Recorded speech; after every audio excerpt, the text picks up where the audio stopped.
യാത്രകളോടുള്ള പ്രണയമാണ് കൊപ്പത്തെ വ്യാപാരി വ്യവസായികളെ 2 ദിവസത്തെ ബൈക്ക് റൈഡിന് പ്രേരിപ്പിച്ചത്. പക്ഷേ ഈ യാത്രയ്ക്ക് അവർക്ക് വ്യക്തമായൊരു ലക്ഷ്യവുമുണ്ടായിരുന്നു. വർദ്ധിച്ചു വരുന്ന റോഡ് അപകടങ്ങൾക്കൊരു ബോധവൽക്കരണം. കൊപ്പത്ത് നിന്ന് ആരംഭിച്ച് ഗൂഡല്ലൂർ വഴി നീലഗിരി മലകളെ തഴുകി ഊട്ടി, കോത്തഗിരി, മേട്ടുപ്പാളയം, അട്ടപ്പാടി, മണ്ണാർക്കാട് വഴി വീണ്ടും കൊപ്പത്തേക്ക്. ഇങ്ങനെയായിരുന്നു ആ യാത്രാ വഴികൾ. റോഡ് നിയമങ്ങളെല്ലാം പാലിച്ച് സഞ്ചാരികൾക്ക് മാതൃകയായി മാറിയൊരു യാത്ര. ഒപ്പം ആസ്വാദനത്തിന്റെ ആനന്ദം മനോഹരമാക്കി തീർത്ത യാത്ര. എന്നും വ്യത്യസ്തവും പുതുമയും നിറഞ്ഞ പദ്ധതികളും പരിപാടികളും ഒരുക്കുന്ന Koppam KVVES youth wing unit ഇവിടെയും ആ വ്യത്യസ്തത തെളിയിച്ചു.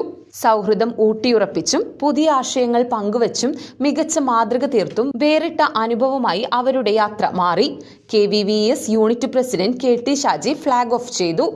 Youth wing president Shihab Shibu റൈഡിന് നേതൃത്വം കൊടുത്തു. Secretary Unais park, tour coordinator Nasar, Yasin എന്നിവർ റൈഡിന് മാർഗനിർദ്ദേശങ്ങൾ നൽകി.